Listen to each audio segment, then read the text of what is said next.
Now, it might seem like buying ice cream and buying real estate have nothing in common, but you would be wrong. You see, first, there's a line where you wait, thinking about all those amazing flavors you might get to try. Kind of like when you're browsing a website looking at all the real estate available. Then, as the line starts to move, you get more excited as you inch closer and closer to that amazing end goal. But then you see it.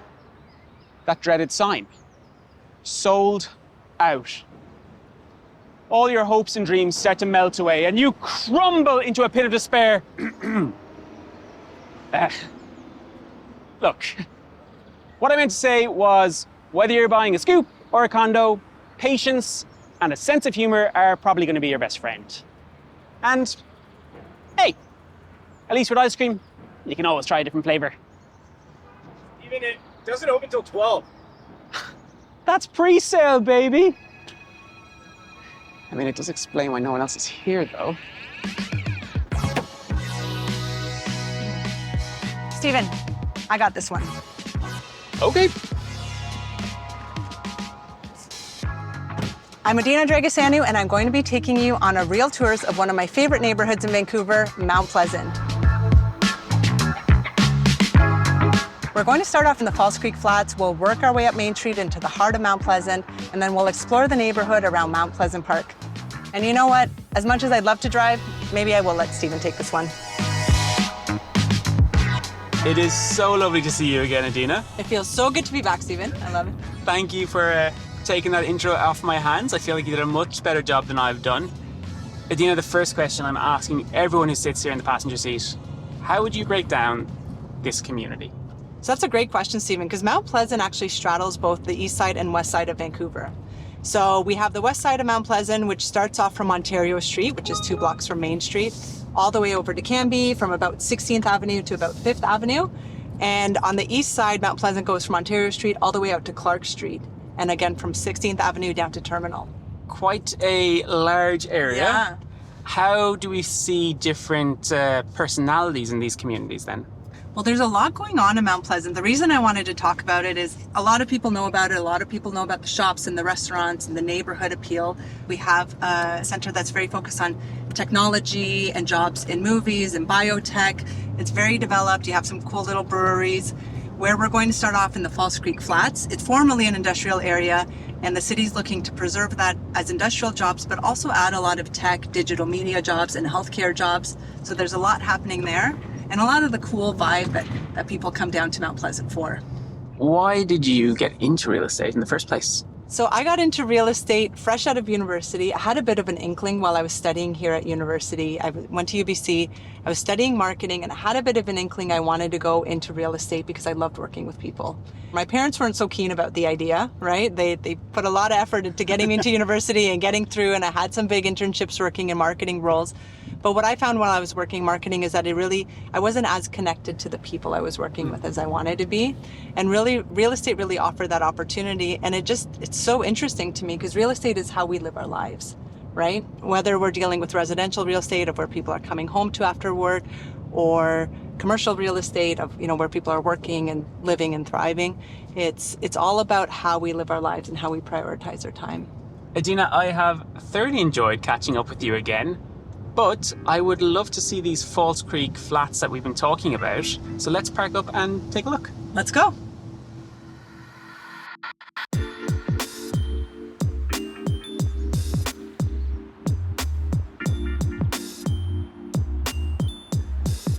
So, where are the flats? What flats? Like the apartments, condos? Oh, no. So the Falls Creek Flats is actually the name for the area here, Stephen. There's only a few condos in the area. It's actually mostly industrial and economic job land here. And what are we seeing happen then on this job land? So this is a major area that the city's focusing on in terms of job growth. And it's been mostly industrial land. There's about 600 businesses and about 8,000 jobs in the region. And the city is looking to increase that from 8,000 jobs to over 30,000 jobs in the next 20 years. 30,000 jobs. Yeah, 30,000 jobs. And what's happening that's really interesting is they're bringing a lot of diversity of jobs into the area. So where we are right here, behind us is Emily Carr University. This recently moved down from Granville Island. You have a lot of high-tech headquarters coming into the area. And when we're looking at buying real estate, especially as a first-time buyer or someone trying to build their wealth through real estate, you want to look at an area where you have a lot of infrastructure growth, you have job growth and population growth. And that's certainly what Mount Pleasant has more than any other area in Vancouver. So we're getting those amenities coming in. Yes. Are we also getting the residential properties to accommodate for this massive demand that's about to hit us? Not nearly enough. And that's one of the reasons I think it's so important to look at this area. If it's an area you want to live in the long term, the sooner you could get in, the better. Because while the city is focusing on bringing about 20,000 jobs to the area, guess how many housing units they're planning to build here? 20,000 jobs. I mean, you'd hope it's somewhere around the 15,000. It's about 2,400. Wow. Yeah. Some of those will be non-market rentals, so they are trying to focus on affordable housing. But again, how can you keep prices affordable when you have that much demand coming to the area and such little supply? As a first-time homebuyer, what are you actually getting here? So one of the most popular choices for first-time homebuyers in this neighborhood is the entry-level condos. Like I said, they are smaller and they've gotten smaller and smaller as new developments come in. You're getting about 500 square feet for a one-bedroom unit. This is also where we've seen a lot of these junior one-bedrooms come in, which is instead of a traditional layout where you have a defined bedroom, you kind of have this open, almost loft-style area with glass sliding doors. So kind of innovative space, multi-purpose space in the home, but starting around 500 square feet, certainly some even a little bit smaller in the 450 square foot range. But that's kind of the entry point for a lot of first-time buyers coming here. It's going to be really interesting to see how this community develops with the introduction of all these new jobs coming down to this development. I do, however, want to check out some other communities in Mount Pleasant, so where are you taking me to next? We're going to head up Main Street to the heart of Mount Pleasant, right around Main and Broadway. The heart of Mount Pleasant. Let's go. Okay. Usually when I say heart, people always make fun of my Irish accent, so Really? So, cultural colloquialisms aside, it was fascinating to hear all about the influx of jobs and growth to the Falls Creek Flats. And while the number of housing being built is far below the number that seems to be needed for this area, it's still exciting seeing a community revitalise itself like we're seeing happen here. what is it about Mount Pleasant that you love so much?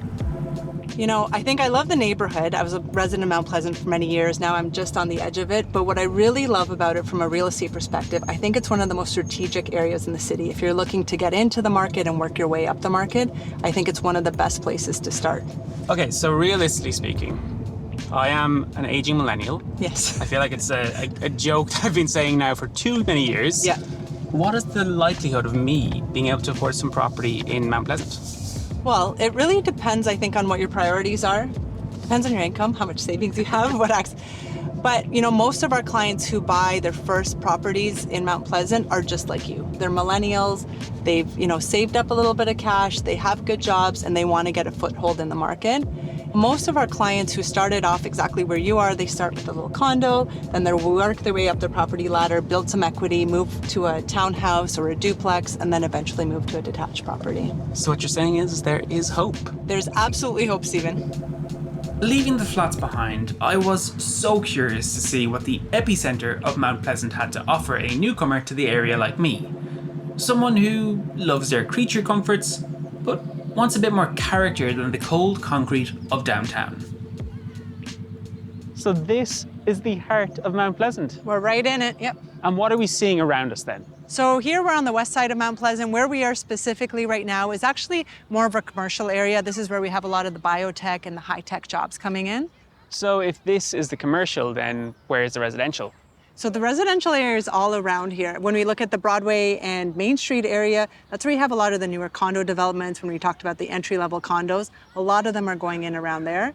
And then as you go south down Main Street, that's when we start seeing more variety, a mix of older condos, which you get in a lot of parts of the city, but you have newer condos that are more efficient layouts with a lot of amenities. You also have townhomes, older homes that have been stratified, detached properties. You have it all here.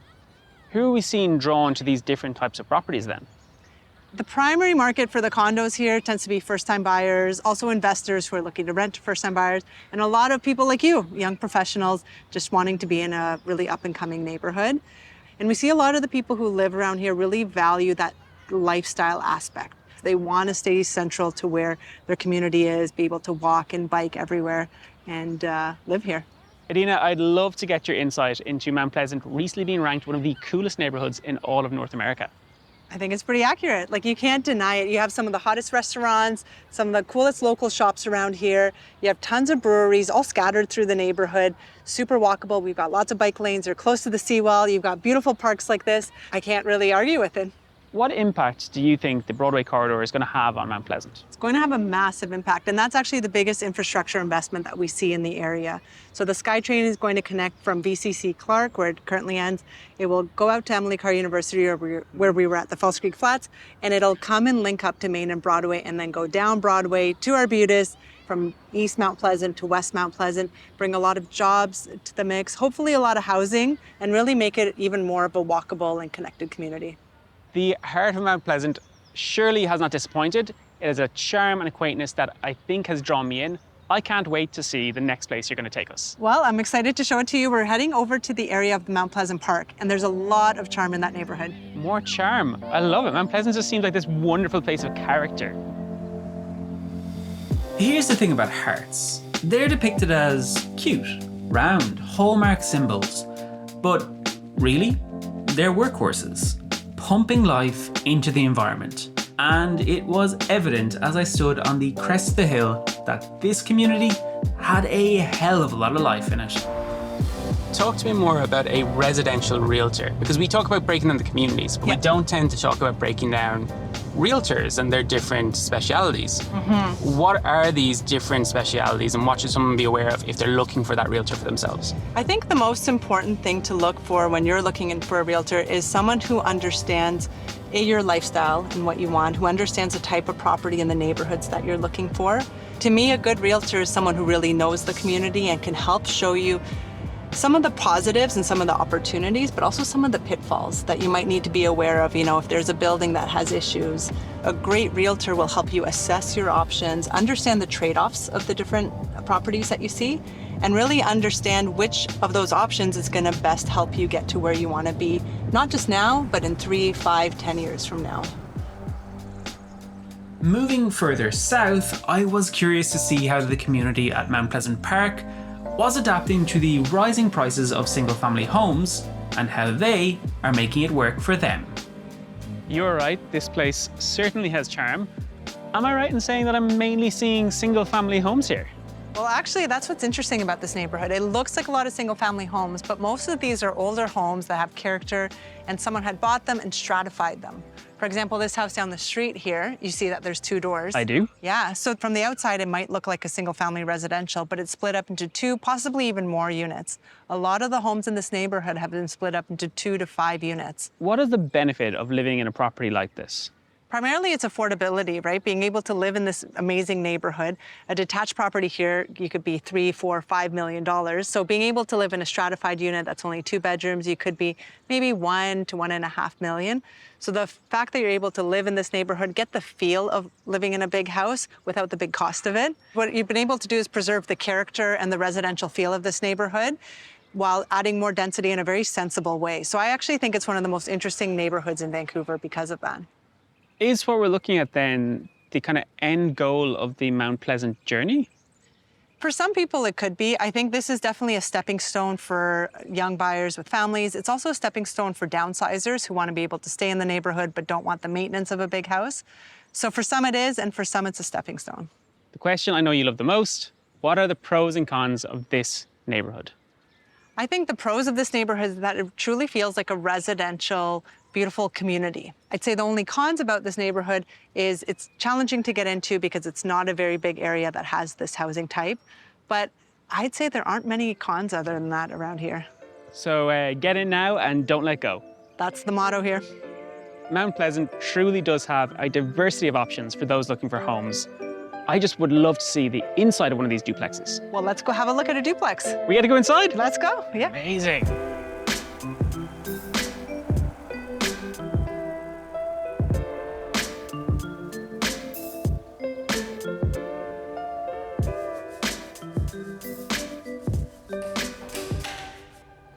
Okay. So what do you think?